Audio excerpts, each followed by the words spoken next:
Last video lecture में मैंने आप सभी को बताया कि कोई भी जो रेट ऑफ रिएक्शन है किसी भी रिएक्शन का, उसको 5 ऐसे फैक्टर्स थे जो अफेक्टेड करते थे, जो इस प्रकार थे। पहला था कंसंट्रेशन मतलब सांद्रता, दूसरा टेम्परेचर तापमान, तीसरा कैटलिस्ट उत्प्रेरक, चौथा लाइट प्रकाश और पांचवा प्रेशर।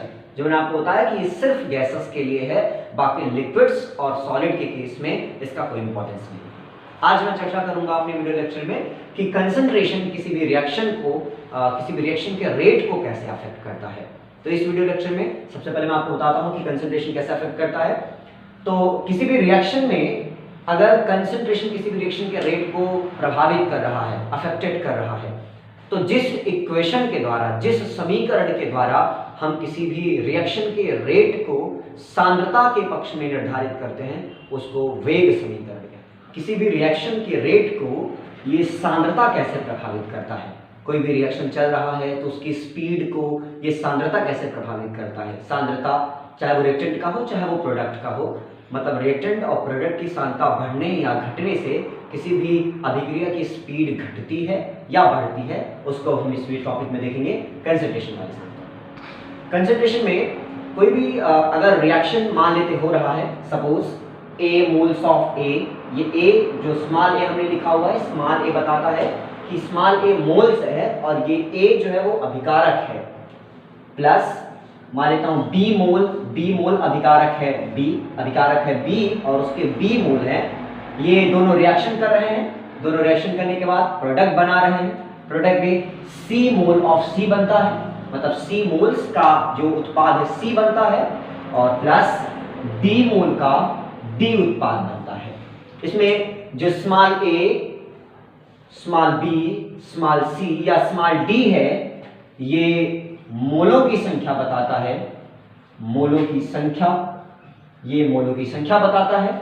और ये जो a व b है, ये बताता है अभिकारक को, ये अभिकारक है। और जो आपका c, कैपिटल C व कैपिटल D है, ये उत्पाद को बताता है। तो अगर कोई भी ऐसा केमिकल रिएक्शन हो रहा है जिसमें A मोल A और B मोल B आपस में अभिक्रिया करके C मोल C उत्पाद और D मोल D उत्पाद बनाता है, तो उस अभिक्रिया के लिए वेग समीकरण क्या होगा। मान लीजिए कि अगर कोई रिएक्शन है, जैसे A B रिएक्शन करके C व D बना रहा है, ये जो A B C या स्मॉल d है, जो स्मॉल लेटर्स में मैंने लिखा हुआ है, मोल की संख्या है, और A B ये दोनों प्रोडक्ट रिएक्टेंट हैं, और C और D ये दोनों आपके उत्पाद है, प्रोडक्ट है। तो अगर इस रिएक्शन में मान लें कि ये जो अभिकारक A है, अगर ये x मोल है, ये x जो है ये मोल की संख्या है, ये x मोल है, और मान लेते हैं कि B अभिकारक जो है वो y मोल है, B अभिकारक y मोल है, तो इस अभिक्रिया के लिए दर क्या होगी। तो इस अभिक्रिया के लिए जो दर होगा, रेट, वो अनुक्रमानुपाती होगा अभिकारक A की सांद्रता के घाते x मोल, मैंने लिखा हुआ है अभिकारक A, और उसका मैंने ये बॉक्स बना हुआ, मैंने आपको पिछले क्लास में बताया था कि ये जो बॉक्स है ये सांद्रता को बताता है, ये बॉक्स आपके सांद्रता को रिप्रेजेंट करता है, कंसंट्रेशन को बताता है। तो मैंने लिखा कि रेट जो है वो समानुपाती है आपके अभिकारक A की सांद्रता के घाते x मोल, क्योंकि A जो था आपका अभिकारक, उसका x मोल आपने लिया था, और प्लस वही y जो आपका y मोल कंसंट्रेशन है वो B के लिए है, B अभिकारक के लिए है, तो हमने लिखा कि B अभिकारक की सांद्रता का y मोल। तो इस रिएक्शन में अगर आप रेट निकालते हैं, दर बराबर निकालते हैं, तो यहाँ पे प्रोपोर्शनल है, तो जब आप इस प्रोपोर्शनल को हटाएंगे तो इसके रिस्पेक्ट में आपको एक नियतांक लाना पड़ेगा। चलिए लाइए, तो दर बराबर यहाँ k एक नियतांक आ जाएगा, k नियतांक है, और वही अभिकारक A का सांद्रता और उसके घाते x प्लस अभिकारक B और उसके घाते सांद्रता के घाते y, ये आपको एक समीकरण प्राप्त होता है। तो दर बराबर आपको एक समीकरण प्राप्त हुआ, मिला आपको दर बराबर k अभिकारक A की सांद्रता के घाते x और अभिकारक B की सांद्रता के घाते y। जहां ये x और y क्या है, तो x और y अभिकारक A और अभिकारक B के मोलों की संख्या है। अब सांद्रता में बात आती है कि अभिक्रिया की कोटि क्या है। तो अभिक्रिया की कोटि, सबसे पहले मैं आपको बताऊं कि अभिक्रिया की कोटि आप किसी भी रिएक्शन को देख करके नहीं बता पाएंगे। किसी भी रिएक्शन को देख करके आप किसी भी अभिक्रिया की कोटि का निर्धारण नहीं कर सकते। अभिक्रिया की कोटि मात्र एक वर्चुअल है जो आपको रिएक्शन की प्रैक्टिकल, अगर आप किसी भी रिएक्शन के लिए करते हैं तो आपको रिएक्शन के प्रैक्टिकल करने के दौरान आपको प्राप्त होगा। थ्योरेटिकल इसका अध्ययन नहीं किया जा सकता। इसका मतलब कि अभिक्रिया की जो कोटि है वो आपका मात्र प्रैक्टिकली ज्ञान किया जा सकता है। तो अगर यदि अगर आप इस अभिक्रिया के लिए अभिक्रिया की कोटि निकालना चाहते हैं तो अभिक्रिया की कोटि बहुत सिंपल है कि आपको लिखना है अभिक्रिया की कोटि, अभिक्रिया की कोटि, अभिक्रिया की कोटि। तो अभिक्रिया की कोटि जो है वो आपके रेट इक्वेशन से डिटरमाइन की जाती है। जो आपने देखा था रेट मतलब दर, दर बराबर आपने देखा था कि सांद्रता A के घाते x प्लस सांद्रता B के घाते y। तो आप यहां से अभिक्रिया की कोटि निकाल सकते हैं। अभिक्रिया की कोटि बराबर होती है कि अभिकारक के ऊपर जो लिखा गया ये x है, x मोल, और ये अभिकारक B की सांद्रता के घात जो y लिखा गया है उसका।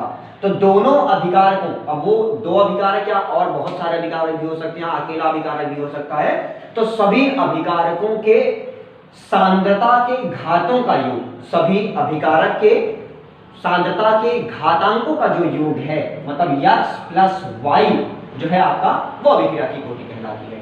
तो किसी भी अभिक्रिया में अभिकारकों की सांद्रता के घातों का जो योग है वो अभिक्रिया की कोटि कहलाती है। या आप दूसरे टर्म में ये भी कह सकते हैं कि किसी भी अभिक्रिया में सभी उत्पादों के सांद्रताओं के घातांकों का जो योग है वो अभिक्रिया की कोटि कहलाता है। अभिक्रिया की कोटि जैसे मैंने आपको बताया कि अभिक्रिया की कोटि मात्र प्रैक्टिकली है, आप इसको मात्र प्रैक्टिकल के जरिए निर्धारित कर सकते हैं और इसका कोई थ्योरेटिकल पैमाना नहीं है। किसी भी आप रिएक्शन को देख करके नहीं बता पाएंगे कि वो किस अभिक्रिया की कोटि है। जनरली एक दो रिएक्शंस लोग देख करके डिटरमाइन कर पाते हैं, पर सभी रिएक्शंस के लिए ऐसा नहीं होता। आप देख करके किसी भी अभिक्रिया को नहीं बता पाएंगे कि वो किस अभिक्रिया की कोटि का है। अब मैं आपको सिखाऊंगा कि अभिक्रिया की कोटि क्या है, अभिक्रिया की कोटि के कितने प्रकार होते हैं, उसके बाद फिर अगली क्लास में। अब किसी भी अभिक्रिया के लिए जो अभिक्रिया की कोटि होती है वो nth ऑर्डर तक होती है। किसी भी आप अभिक्रिया के लेकर कोटि निकालते हैं तो आप अनंत तक अभिक्रिया की कोटि निकाल सकते हैं। जैसे शून्य कोटि की अभिक्रिया, प्रथम कोटि की अभिक्रिया, द्वितीय, तृतीय, चतुर्थ, पंचम, आप किसी भी अभिक्रिया की कोटि को निकालते हैं तो वो अनंत अभिक्रिया की कोटि तक निकाल सकते हैं। पर अगर प्रैक्टिकली देखा जाए तो अधिकतम सिर्फ थर्ड ऑर्डर ऑफ रिएक्शन तक देखा जाता है। किसी किसी रिएक्शन के लिए थर्ड ऑर्डर ऑफ रिएक्शन का पालन होता है, नहीं तो सिर्फ सेकेंड ऑर्डर ऑफ रिएक्शन तक सारी अभिक्रियाएं सिमट जाती हैं।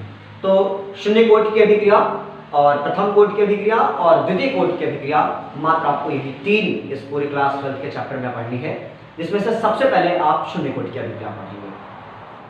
अब ये जो शून्य कोटि की अभिक्रिया है, ये शून्य कोटि की अभिक्रिया में कोई भी अभिक्रिया की जो दर है, किसी भी अभिक्रिया की जो दर है वो अभिकारकों के शून्य घातांक के ऊपर निर्भर करता है। मतलब किसी भी अभिकारक की सांद्रता के ऊपर निर्भर नहीं करता।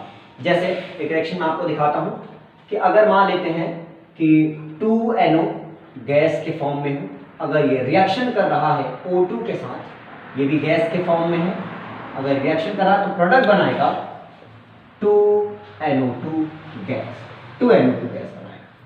ये जो रिएक्शन है ये रिएक्शन शून्य कोटि की अभिक्रिया है। इसका मतलब है कि अगर मान लें कि इस NO का X मोल है और ये O2 का Y मोल है, ये दोनों के मोल की संख्याएं हैं X मोल और ये Y मोल, तो जो इस अभिक्रिया की कोटि होगी, जो इस अभिक्रिया की कोटि होगी मतलब X प्लस Y, जो इस अभिक्रिया की कोटि होगी X प्लस Y, वो हमेशा शून्य।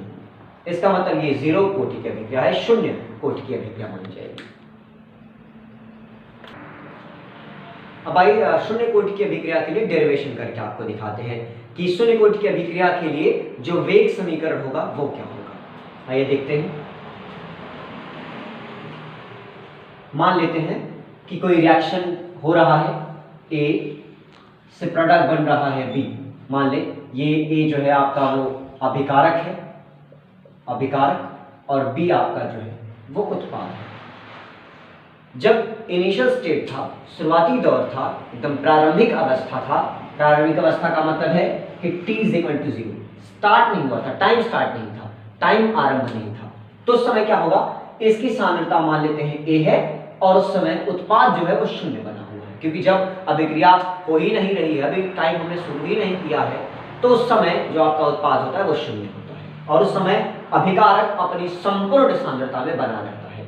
मान लेते हैं कि कुछ समय बाद, मैं लिख देता हूं T समय बाद, T समय बाद। अब T समय बाद देखते हैं कि कुछ समय बाद देखते हैं कि क्या होता है। तो देखते हैं कि कुछ उत्पाद बन जाता है। तो मान लेते हैं कि X सांद्रता का कोई उत्पाद जो है वो बन जाता है। तो अगर X सांद्रता का उत्पाद कोई बनता है तो जाहिर सी बात है अभिकारक की सांद्रता में कमी आएगी। तो कितनी कमी आएगी? जितना कि उत्पाद बना है। तो कितना होगा अभिकारक? तो हो जाएगा A minus x. A minus x कैसे हुआ? पहले प्रारंभिक सांद्रता, संपूर्ण सांद्रता अभिकारक की A थी। जब t इक्वल टू 0 था, समय आरंभ नहीं हुआ था, तो उस समय उत्पाद की सांद्रता शून्य थी। कुछ समय बाद, t समय बाद मैं देखता हूं कि कुछ उत्पाद बन जाता है। तो उत्पाद बनता है X। तो अगर X उत्पाद बनता है तो X उत्पाद बनेगा तो अभिकारक में वही X की कमी आ जाएगी, क्योंकि अभिकारक ही उत्पाद में बदल जाता है। तो जब अभिकारक ही उत्पाद में बदलता है तो जितना अभिकारक उत्पाद में बदलेगा उतने संपूर्ण अभिकारक की सांद्रता में से उतने की कमी आ जाती है। तो यहाँ पे X अगर उत्पाद बना है तो संपूर्ण अभिकारक A था, A में से उत्पाद जितना बन गया है उतने की कमी आ जाती है, मतलब A माइनस X हो जाता है।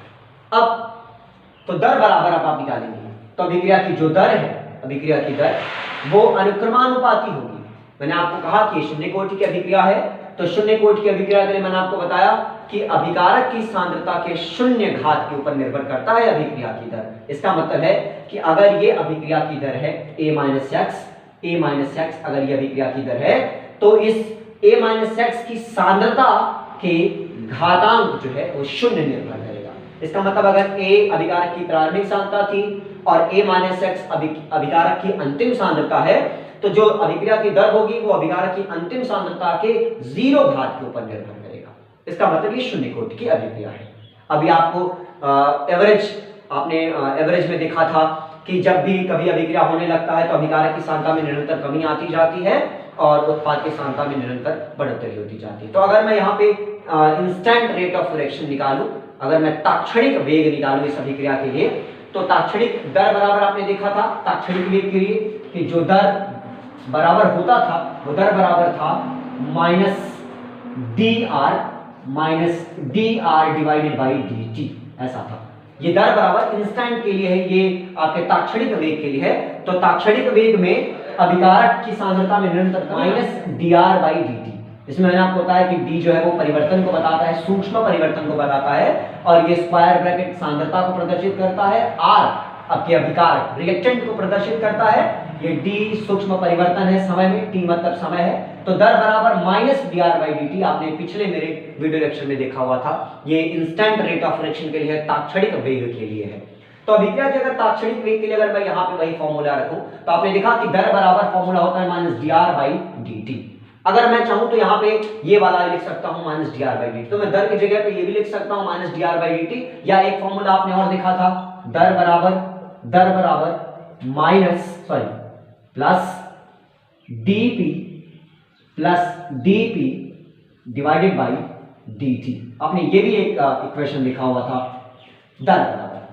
तो आप चाहे ये वाला इक्वेशन यहां फॉलो करा दीजिए, चाहे ये वाला इक्वेशन यहां फॉलो करा दीजिए, दोनों इक्वेशन आपके लिए तो यहां पे जो दर बराबर है वो है dp बटा dt। चलो मैं यही वाला इक्वेशन यहां पे रख देता हूं, dp बटा dt वाला इक्वेशन मैं रख देता हूं। ये वाला रखूंगा थोड़ा ज्यादा प्रेफर होगा, थोड़ा ज्यादा अच्छा होगा, रख देता हूं। तो दर बराबर क्या है? दर बराबर है dp बटा dt। तो मैं लिख देता हूं यहां पे दर बराबर dp बटा dt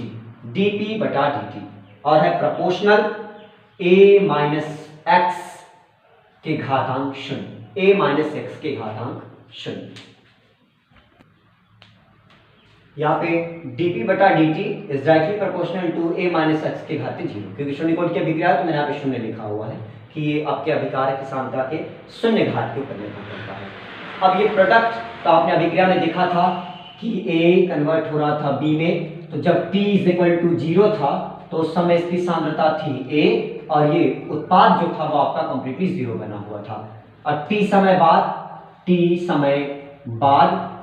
बाद देखा तो ये इसकी सांद्रता बन गई x, तो यहाँ पे जो कमी आई वो x की कमी आई, तो लिखा हमने a माइनस एक्स। अब यहाँ पे प्रोडक्ट कितना बना हुआ है, तो प्रोडक्ट यहाँ पे बना हुआ है x, तो मैं लिख देता हूँ यहाँ p की जगह x लिख देता हूँ, क्योंकि ये आपका जो b है कैपिटल B हमने यहाँ पे लिखा हुआ है, ये कैपिटल B उत्पाद है और उत्पाद की जो सांद्रता है वो है x। जब इनिशिएट था, शुरुआती अवस्था था, तो उस समय 0 था, बाद में t समय बाद x उत्पाद बना, तो वही p की जगह मैं सांद्रता पे x लिख देता हूँ, तो होगा dx बटा dt is directly proportional to a minus x के घातांक 0। अब इस प्रोपोर्शनल को हटाता हूं तो नियतांक आएगा, हो जाएगा dx बटा dt is equal to k a minus x के घातांक 0। अब ये जो a माइनस x के घातांक जो 0 है, इसका मान होता है 1, इसका मान 1 होता है, वही मान यहां रख देता हूं, तो मिलेगा dx बटा dt is equal to k, इतना मिल जाता है। अब इस dt को मैं यहां लेके जाता हूं, तो बनेगा, अब मैं इस dt को यहां लेके आता हूं, तो मिलेगा मुझे dx is equal to k dt। अब मैं दोनों पक्षों का समाकलन कर देता हूं, तो लिखना है आपको दोनों पक्षों का समाकलन करने पर, दोनों पक्षों का समाकलन करते हैं, तो जब dx का समाकलन करते हैं और इधर k नियतांक है, तो नियतांकों का कभी समाकलन नहीं होता, तो मैं k को अलग लिख देता हूं और समाकलन dt का। जब dx का समाकलन करते हैं तो आपको मिलता है x is equal to k, यहां पे मिलेगा ही, और यहां पे dt का जब इंटीग्रेशन होता है तो मिलता है t।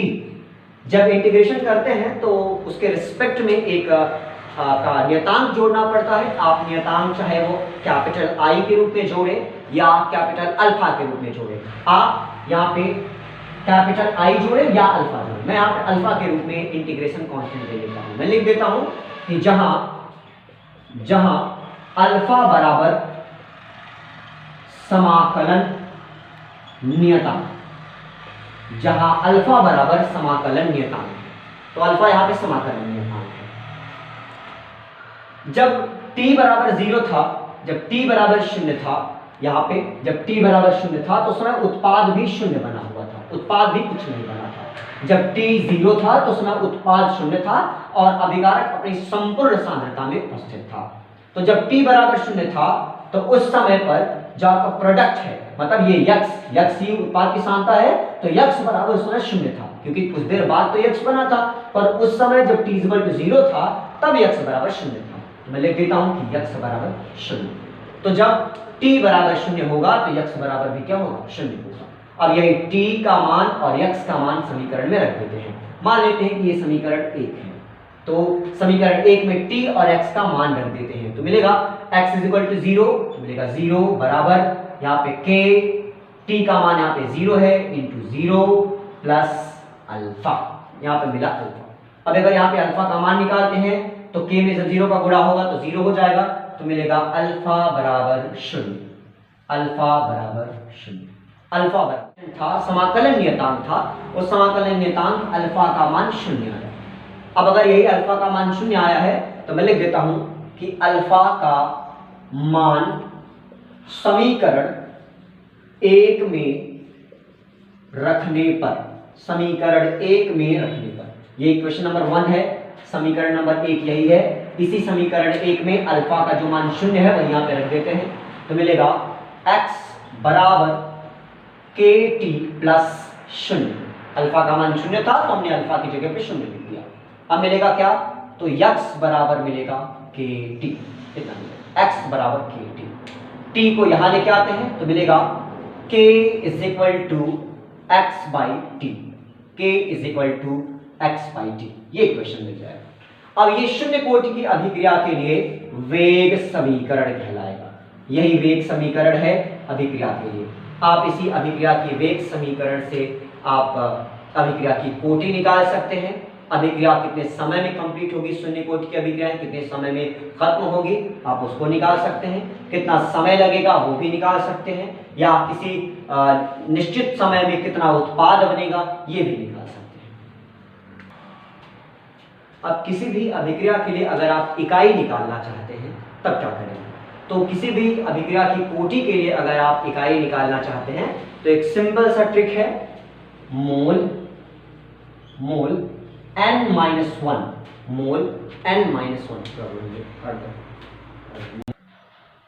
तो अभिक्रिया की कोटि के लिए जो मात्रक है, जो इकाई है, वो होगा मोल 1 माइनस n, मोल 1 माइनस n, मोल 1 minus n litre n-1 time inverse. ये फॉर्मूला होगा mole 1 minus n litre n-1 time inverse. तो अभिक्रिया की कोटि के लिए अगर कोई मात्रक देखें तो मात्रक मतलब यूनिट बराबर हो जाएगा मोल के पावर 1 माइनस n लीटर के पावर n-1 टाइम के पावर -1 टाइम इनवर्स। ये छोटा सा फॉर्मूला है, इस फॉर्मूले में आप रख करके किसी भी अभिक्रिया के लिए मात्रक निकाल सकते हैं। टाइम टू द पावर यहां पे है -1। इस अभिक्रिया में अगर आप निकालें, इस अभिक्रिया के लिए, शून्य कोटि की अभिक्रिया के लिए अगर आप मात्रक निकालें कि इस k = x/t के लिए क्या मात्रक होगा, तो आप इसमें रखेंगे n बराबर जो है वो कोटि है, अभिक्रिया की कोटि है, अभिक्रिया की कोटि है। अगर आप n बराबर अभिक्रिया की कोटि रख करके निकालते हैं तो शून्य कोटि की अभिक्रिया के लिए जो मात्रक होगा वो होगा मोल 1 माइनस n है, तो लिखिए 1 माइनस n इक्वल शून्य कोटि की अभिक्रिया है तो जाहिर सी बात है इसके लिए n बराबर 0 होगा, तो यहां पे आप n की वैल्यू लिखेंगे 0 लीटर 0 माइनस 1 टाइम इनवर्स। अब इसमें रखेंगे तो मिलेगा आपको mole litre inverse time inverse. इसका मतलब मोल प्रति लीटर प्रति समय, मोल प्रति लीटर प्रति समय। ये शून्य कोटि की अभिक्रिया के लिए मात्रक है। अभिक्रिया के लिए मात्रक निकालने के लिए फॉर्मूला है मोल 1 minus n litre n-1 time inverse. अगर आप इस फॉर्मूले में रखते हैं जहां n बराबर अभिक्रिया की कोटि है तो आपको किसी भी अभिक्रिया की कोटि के लिए मात्रक मिल जाएगा। प्रथम कोटि की अभिक्रिया में अभिक्रिया की जो स्पीड होगी, अभिक्रिया की जो दर होगी, वो अभिकारकों के घातांकों के कुल योग 1 के बराबर होगा। इसका मतलब अभिक्रिया की जो दर होगी वो अभिकारकों के घातांकों के 1 के समानुपाती होगा। जैसे मान लो कि एक रिएक्शन है, जैसे CH3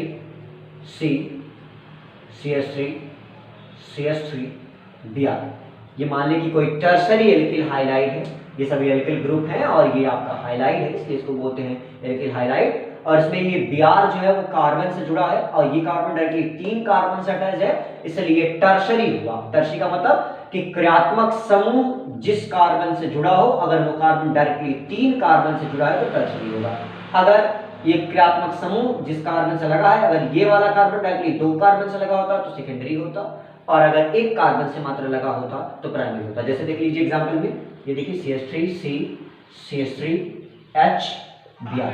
यहाँ पे Br जिस कार्बन से लगा है वो कार्बन मात्र डायरेक्टली 2 कार्बन से लगा हुआ है, ये तो हाइड्रोजन है, यहाँ कार्बन है ही नहीं, तो यहाँ 2 कार्बन से लगा हुआ है, इसलिए क्या है, सेकेंडरी है। और प्राइमरी क्या है, प्राइमरी देखिए CH3CH Br। इसमें ये जो क्रियात्मक समूह Br है वो जिस कार्बन से लगा हुआ है वो कार्बन डायरेक्टली मात्र एक इसी कार्बन से अटैच है, इसलिए ये क्या होगा, ये प्राथमिक होगा, प्राइमरी होगा, 1 डिग्री होगा। ये कोई टर्शरी एल्किल हाइलाइड है और ये टर्शरी एल्किल हाइलाइड जब अभिक्रिया करता है OH से, जब अभिक्रिया करता है OH माइनस से, ये नाभिक रागी है। नाभिक रागी का मतलब कि प्लस चार्ज से प्रेम करने वाला है ये OH माइनस। ये OH माइनस तुरंत अटैक करेगा Br को और Br को हटा करके अब उसका स्थान ले लेगा, डिस्प्लेसमेंट कर देगा, उसका विस्थापन कर देगा, और जैसे विस्थापन होगा तो दो बार विस्थापन हो रहा है, डबल डिस्प्लेसमेंट हो रहा है कि Br उठ करके OH की जगह पे, OH उठ करके Br की जगह पे, इसलिए हुआ ये प्रतिस्थापन अभिक्रिया, और ये उत्पाद बनेगा CH3OH और प्लस Br माइनस की फॉर्म में अलग हो जाएगा। ये जो अभिक्रिया है ये प्रथम कोटि की अभिक्रिया है, ये SN1 अभिक्रिया है। SN1 ये कैपिटल S है, उसके पादांक में कैपिटल N है और N के पावर में 1 है, ये SN1। इसका फुल फॉर्म है न्यूक्लियोफिलिक सब्स्टिट्यूशन रिएक्शन यूनिमॉलिक्यूलर। 1 बताता है यूनिमॉलिक्यूलर मतलब एकाणिक, N बताता है न्यूक्लियोफिलिक मतलब नाभिकरागी, और S बताता है सब्स्टिट्यूशन रिएक्शन मतलब प्रतिस्थापन अभिक्रिया। इस अभिक्रिया में जो अभिक्रिया की स्पीड होगी वो मात्र सिर्फ और सिर्फ आपके एल्किल हाइलाइड अभिकारक की सांद्रता के ऊपर निर्भर करेगा, इस नाभिक रागी की सांद्रता के ऊपर निर्भर नहीं करेगा, सिर्फ एल्किल हाइलाइड। अगर ये एल्किल हाइलाइड जितने हायर कंसंट्रेशन में रहेगा, जितनी ज्यादा सांद्रता में रहेगा, उत्पाद की जो बनने की स्पीड है, उत्पाद बनने का जो दर है वो उतना ही ज्यादा होगा। इसका मतलब ये एक प्रथम कोटि की अभिक्रिया है। अब आइए प्रथम कोटि की अभिक्रिया के लिए वेग समीकरण क्या होगा। तो प्रथम कोटि की अभिक्रिया के लिए वेग समीकरण क्या, कैसे, किस फॉर्मूले, किस समीकरण के जरिए प्रथम कोटि की अभिक्रिया का निर्धारण करेंगे। मान लें कि अगर कोई रिएक्शन हो रहा है, जैसे A कन्वर्ट हो रहा है B में, जैसे आपने शून्य कोटि की अभिक्रिया में देखा था, बिल्कुल वैसी जैसे। इस समय जो अभिकारक A है, इसकी जो सांद्रता है अगर मान लें स्मॉल a है, जब t0 था, समय आरंभ नहीं हुआ था, तो समय उत्पाद शून्य बना था। अभिकारक अपनी संपूर्ण सांद्रता में उपस्थित था, उस समय उत्पाद की जो सांद्रता थी वो शून्य थी, क्योंकि समय स्टार्ट नहीं हुआ था, अभिक्रिया शुरू ही नहीं हुई थी उस समय। मान लेते हैं कि t समय बाद देख लेते हैं।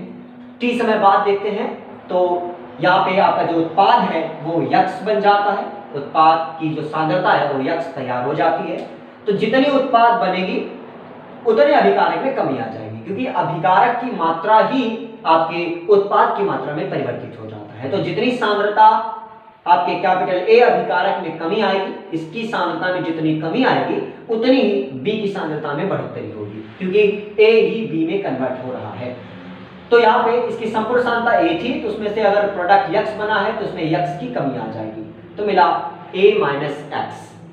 अब दर, तो प्रथम कोटि की अभिक्रिया के लिए जो दर है वो डायरेक्टली प्रोपोर्शनल होगा अभिकारक की सांद्रता के घातांक 1। अभिकारक की सांद्रता क्या है, तो अभिकारक की सांद्रता है A माइनस एक्स की सांद्रता की घातांक 1 के ऊपर निर्भर करेगा अभिक्रिया की दर। तो यहाँ पे मिलेगा आपको दर, आप इस प्रोपोर्शनल को हटाइए, इसके जगह पे एक नियतांक लाइए, तो दर बराबर के A माइनस एक्स। दर बराबर आपने देखा था कि तात्क्षणिक वेग के लिए जो दर बराबर फॉर्मूला था वो था dr या dp प्लस में मैं प्रोडक्ट वाला ले रहा हूं, आपने इक्वेशन लिखा हुआ था कि जो दर बराबर तात्क्षणिक के लिए था वो था dp डिवाइडेड बाई dt, और ये पॉजिटिव में था, पॉजिटिव लिखिए या ना लिखिए कोई मतलब नहीं इसका। तो dp बटा dt, ये दर बराबर था तो दर की जगह हमने लिखा dp बटा dt is equal to k, और यहाँ a माइनस एक्स, तो मिला dp बटा dt is equal to k a minus x. अब इसमें जो आपका dp बटा dt है, इसमें प्रोडक्ट देखिए, तो प्रोडक्ट यहाँ पे x बना हुआ है, तो उस p की जगह हम बीच में लिख देते हैं सांद्रता की जगह x, तो मिल जाता है dx, ये x जो है आपके उत्पाद की सांद्रता है, dx उत्पाद की सांद्रता में परिवर्तन है dx divided by dt is equal to k a minus x. अब इसमें a माइनस एक्स को यहां लेके आते हैं और dt को यहां लेके जाते हैं, तो मिलेगा dx divided by a minus x is equal to k dt। अब दोनों पक्षों का समाकलन कर देते हैं, तो मिलेगा दोनों पक्षों का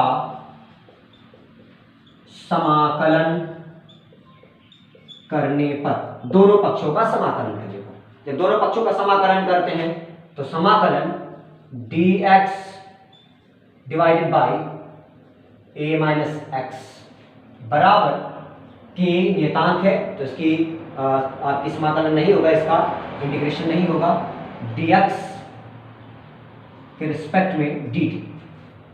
तो मिला dx बटा a minus x is equal to k integration अभिक्रिया के लिए, प्रथम कोट की अभिक्रिया के लिए अगर dx बटा dt और k इंटीग्रेशन dt का अगर हम समाकलन करते हैं तो इक्वेशन मिलता है minus ln a minus x. यहाँ पे इस dx बटा dt का समाकलन करने से आपको मिलता है minus ln a minus x. अब यहाँ ln क्या है, तो ln नेचुरल लॉग है, प्राकृतिक लॉग है। ln बराबर होता है 2.303 लॉग का इंटीग्रेशन करने से आपको प्राप्त होगा minus ln a minus x is equal to k नियतांक है, इसका इंटीग्रेशन नहीं होगा, dt का इंटीग्रेशन होगा तो मिलेगा t प्लस एक इंटीग्रेशन कांस्टेंट जोड़ा जाएगा, चाहे आप कैपिटल I जोड़िए चाहे आप अल्फा जोड़िए, मैं जोड़ देता हूं अल्फा, जहां अल्फा जो है वो समाकलन नियतांक है, अल्फा जो है वो समाकलन नियतांक है, इसमें मिला माइनस। अभिक्रिया के प्रारंभिक अवस्था में जिस समय की अभिक्रिया स्टार्ट नहीं हुई थी, जैसे आपने देखा था कि A अभिक्रिया हो रही थी जो B में कन्वर्ट हो रहा था, इसकी जो सांद्रता थी वो A था, ये 0 था जब t इक्वल टू 0 था। ये तो बाद में चल करके आपका उत्पाद x बनता है, t समय बाद x बनता है और यहाँ पे a माइनस एक्स उतने सांद्रता की कमी आ जाती है अभिकारक में। तो मैं ये वाला कंडीशन लेता हूँ, ये वाला कंडीशन। तो इस समय क्या था कि जब t इक्वल टू 0 था तो समय जो आपका उत्पाद था, मतलब x की जो सांद्रता थी वो 0 था, कोई नहीं बना था, उत्पाद बिल्कुल नहीं बना था, तो समय x इज इक्वल टू 0 था। अगर इस समीकरण को हम मान लें कि ये समीकरण नंबर 1 है, ये समीकरण 1 है, तो अगर इन सभी का मान मैं समीकरण 1 में रखता हूं तो मुझे प्राप्त होता है minus ln a minus x का मान हमने लिखा तो 0 है, तो लिखिए 0 is equal to k into t का मान देखा आपने 0 प्लस अल्फा। यहाँ पे आप करिए minus ln a is equal to k में 0 का गुणा होगा तो वो 0 हो जाएगा और यहाँ बचेगा सिर्फ अल्फा। इसका मतलब मिला आपको alpha is equal to minus ln a। अब इसी अल्फा का मान समीकरण 1 में रखने पर, तो अल्फा का मान समीकरण 1 में रखने पर, समीकरण 1 में रखने पर रखते हैं, तो ये समीकरण 1 है, इसमें अल्फा का मान रखते हैं तो मिलेगा minus ln a minus x is equal to k t plus alpha का मान है माइनस ln a।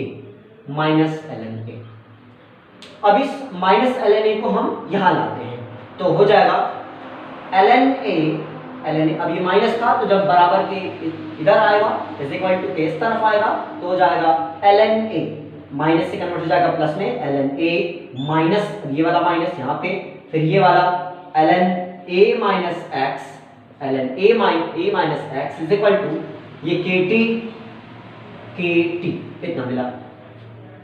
लॉग का एक रूल था, लॉग में आपने देखा था कि अगर लॉग या ln अगर a बाई b हो तो आप उसको ऐसे लिख सकते हैं log a minus log b, और अगर log a minus log b के रूप में हो तो आप उसको ऐसे लिख सकते हैं। इसका मतलब अगर log a minus log b हो तो आप उसको लिख सकते हैं log a बाई b या ln a बाई b, आप ऐसे लिख सकते हैं, चाहे log हो चाहे ln हो, आप दोनों के फॉर्म में लिख सकते हैं। तो यहाँ पे ln a minus ln b इस फॉर्म में है ये, अगर ये a है तो ये पूरा b मान लिया जाएगा, तो मिलेगा ln ये a है तो a divided by ln b a minus x, ln a by a minus x is equal to kt। आपको इतना क्वेश्चन मिलेगा ln a by a minus x is equal to kt। अब इस अभिक्रिया में जो ln था, मैंने आपको बताया था कि ln इज इक्वल टू होता है 2.303 लॉग। ये ln एक नेचुरल लॉग है और इस नेचुरल लॉग का जो मान है वह है 2.303 लॉग। वही मान यहां पे रख देते हैं, इस ln की जगह पे लिख देते हैं 2.303 लॉग, तो मिलेगा 2.303 log a by a minus x is equal to k t. ये मिली। अब इस t को उठा के यहां लाते हैं, इस तरफ बराबर के इस तरफ लाते हैं, तो मिलेगा 2.303 divided by t log a by a minus x is equal to k. आप इसको उल्टा करके लिख सकते हैं already, k is equal to 2.303 divided by t log a by a minus x. ये प्रथम कोटि की अभिक्रिया के लिए वेग समीकरण हुआ। ये वेग समीकरण है, वेग समीकरण है प्रथम कोटि की अभिक्रिया के लिए। इस प्रथम कोटि की अभिक्रिया के वेग समीकरण में ये जो यहाँ पे a है, ये जो स्मॉल a है, a वो है आपका अभिकारक की प्रारंभिक सांद्रता, ये प्रारंभिक सांद्रता है, प्रारंभिक सांद्रता, और यहाँ पे जो a माइनस यक्स है वो है अंतिम सांद्रता, अंतिम सांद्रता। यहाँ पे a माइनस एक्स मैंने आपको दिखाया तो अभिकारक की अंतिम सांद्रता है, और ये जो a है वो अभिकारक की प्रारंभिक सांद्रता है। तो यहाँ पे a divided by a minus x, a divided by a minus x, ये अभिक्रिया के लिए वेग समीकरण।